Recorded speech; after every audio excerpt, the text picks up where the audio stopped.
I've seen the future. Hey everybody, it's Colette Baron-Reid, and here I am again with the weekly Oracle card forecast for this week, July the 25th. Now, when I use the word forecast, there's an implication of a kind of prediction. But what I want to impart to you is that it's more about energy and about the energies that we're going to be dealing with. The cards are the prescription for the energy. So really, rather than the cards being the prediction, they're the prescription of how to work with the energies that are going to be presenting themselves to us this week, and what is in our highest good to do, to think about, to act upon, so that we can stay in harmony with the highest good. Somebody on the weekend asked me at my workshop, the Uncharted workshop, which was amazing, what is the highest good? And how do we know that Spirit wants the highest good for us if, in fact, the field or the unified field or the divine matrix is neutral, so we see it more as a mirror? And I say it's because Spirit is harmony. And what is harmonious for all? So right now we're in a period of humongous extremes. And so what do we do to remain in a sense of harmony in times of real extreme uncertainty?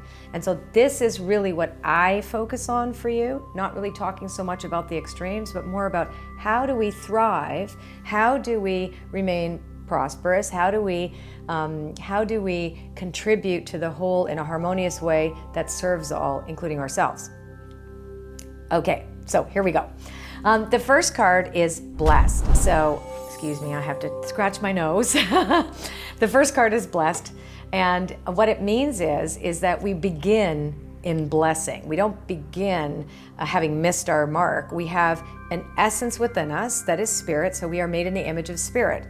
There is a spark of the divine within each one of us, and so within each human being there is a potential for blessing, to be the conduit of a blessing for other people and to receive blessings, because we are part of a web, if you will, or a matrix of blessing. So I want you to consider that this week. And that if we remember that and remain in a state of gratitude and appreciation, compassion and care, I'm just repeating something from the Heart Math Institute exercise that we do. If we continue to stay in gratitude, that's the abracadabra to make things happen.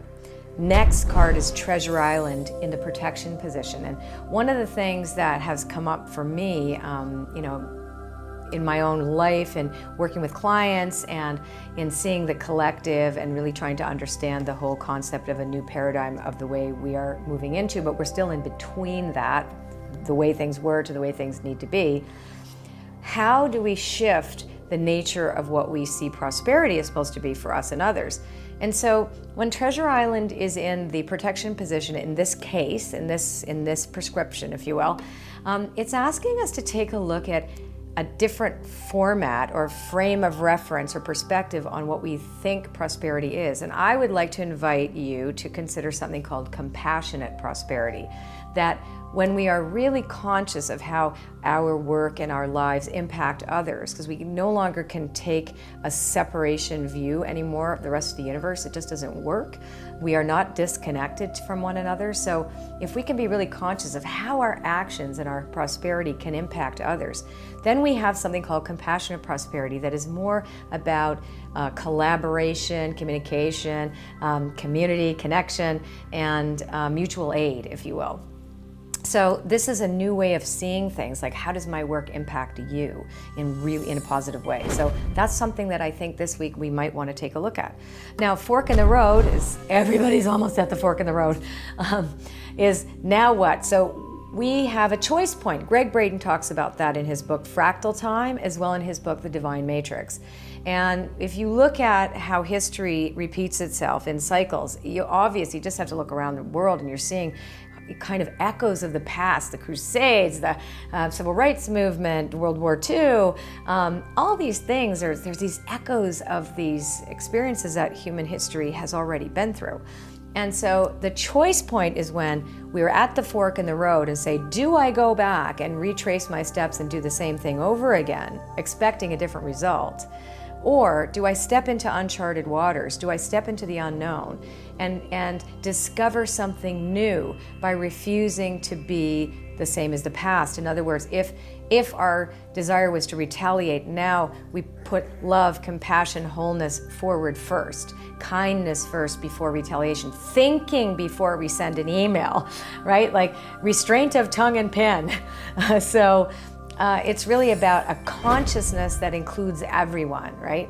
And building blocks is the end result. So the result in terms of the prescription that I'm suggesting is that then we have a new foundation to work on. And so these are things for everybody to think about this week as we're invited into more chaos. And so the chaos is not going away. It's just not. There's more conflict, more chaos, more uncertainty. This is the new normal. And so we have to make a choice of where we're going to place our energy and where we're going to place our minds. So whatever we focus on for lengths of time is what we're going to see reflected in the field. So focus this week on being blessed and being the one who can be a blessing for someone else, even if it's just a smile at an old lady in a grocery store, or paying for somebody else in line, and just doing a small acts of kindness, and anonymous random acts of kindness, I think is a really good thing to do. And then also remember, compassionate prosperity. Does what I do impact others in a positive way? If not, how can I make amends and how can I change that? The fork in the road, make a choice. You know, I always talk about Indiana Jones and the Temple of Doom. You know, he had a chart, he had an idea that in this chasm of what appeared to other people to be this horrible chasm, you'd fall down and die. He knew and trusted that there was some magic that was going to happen, that if he took one step towards the gods or one step towards the things that he was going to try to discover, something would happen, that he would not fall down. And of course, a path opened up when he was willing to step into the unknown, uncharted, which was charted by something greater than him. And I always say that's the map of the soul, because the soul knows that harmony is the state of being, that eventually all the extremes are going to come together and everything is going to meet at some point, and we're going to see what happens then. So be the change you want to see in the world. And I know that is Gandhi. Not a whole lot of original thought from me today, but a new way of putting it together. So I hope this was helpful, and I will see you next week. Take care. And if you like this video, well, subscribe to my channel and leave a comment. I love to read them, and sometimes I actually have some time and I comment right back. Take care. I've seen the future. It's beautiful.